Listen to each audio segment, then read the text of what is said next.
So this is the Los Alamitos Futurity. It's a grade two. It's the ninth race on the Saturday card. And make sure when you're looking at the cards that you get the Los Alamitos race course, or for Brisnet, Los Alamitos Thoroughbred or TB, because they do have two competing cards, and you don't want to make that mistake. So just make sure of that when you're loading up the PPs. It's running a mile and a 16th, and it's for 2-year-olds, and this is one of the first Derby preps. So if we look at the field, I'll go through them individually, and then you'll see you can see who we're going to use. But Winstock to me was wired a field and showed some market improvement, but really didn't beat a whole lot. And he's going to make a big class jump here. I liked what I saw from him. I'm not ready to, because he's got Wind Me Up to deal with on the front end. I'm just not willing to invest in him. Somebody's got to suffer here, and I think it'll probably be him. Stronghold is, I wouldn't talk anybody out of using him. I think underneath is more likely. He ran a pretty good Bob Hope last time. He was no match for the winner, who's Nisos, and it was only a 4-horse field, so kind of hard to judge, really. Certainly 2 turns is going to help this horse, but I don't think I'm not sure we're going to get requisite value here. But he is one to consider, but I don't consider him to be a win candidate.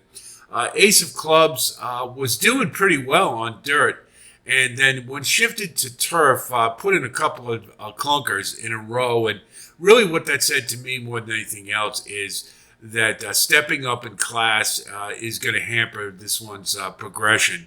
That's really what it said to me more than anything else. I think this one wants dirt more than turf. That seems obvious. But when the class levels jumped, this one didn't respond. So I don't think that's going to bode well here. So those are the ones that I'm going to toss. I think our 3 prime candidates are Wind Me Up. He is coming off the Breeders' Cup. That's true. But I think he's had enough time to be freshened up. And this is a softer field, obviously, than what he faced there. Without Muth in the race, I think he's clearly demonstrated that one of the West Coast horses that he's one of the better ones, saved for Muth. I think he'll get to the lead without any difficulty here, and he certainly has the pedigree to go all the way, being by Vino Rosso. The longer the distances, the better for this horse, and I think he's going to be fairly uncontested. So I like Wind Me Up to take this one all the way.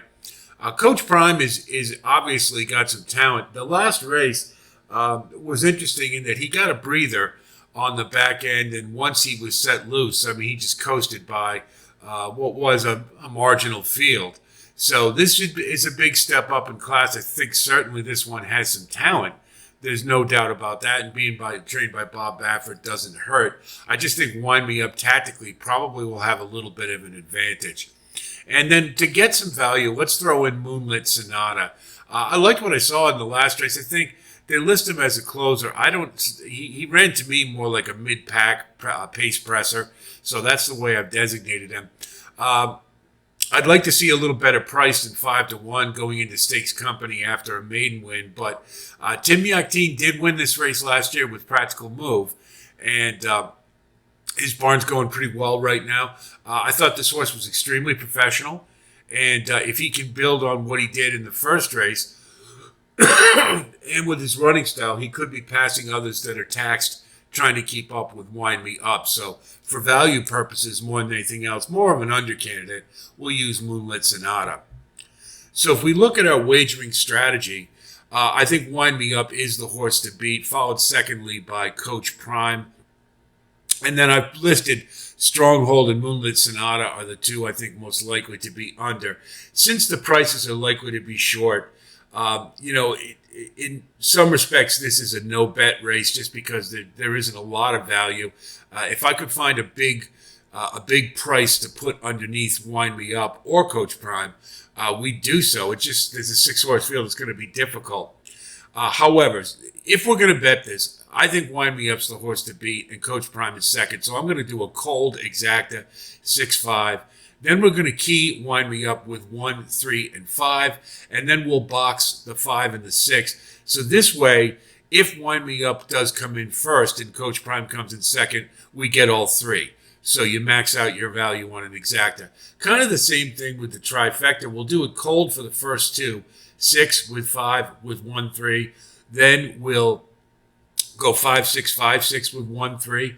And then we'll have a saver 5, 6 with 1, 3 with 5, 6. So either way, we should, if we get either the 5 or the 6 runs like I think they will, then we should get payouts in the exacta and the try. And then the super, we'll throw it in here. Why not? 5, 6, 5, 6, 1, 3, 1, 2, 3, 4. And so we'll use everybody for fourth, and hopefully we can get ace of clubs to clunk up for fourth to add to the ROI. But this is a race that, if the field was a little bigger, I'd certainly like it. I think you would too. But if we are going to bet it, this is the way I'd go to max out our value and our ROI.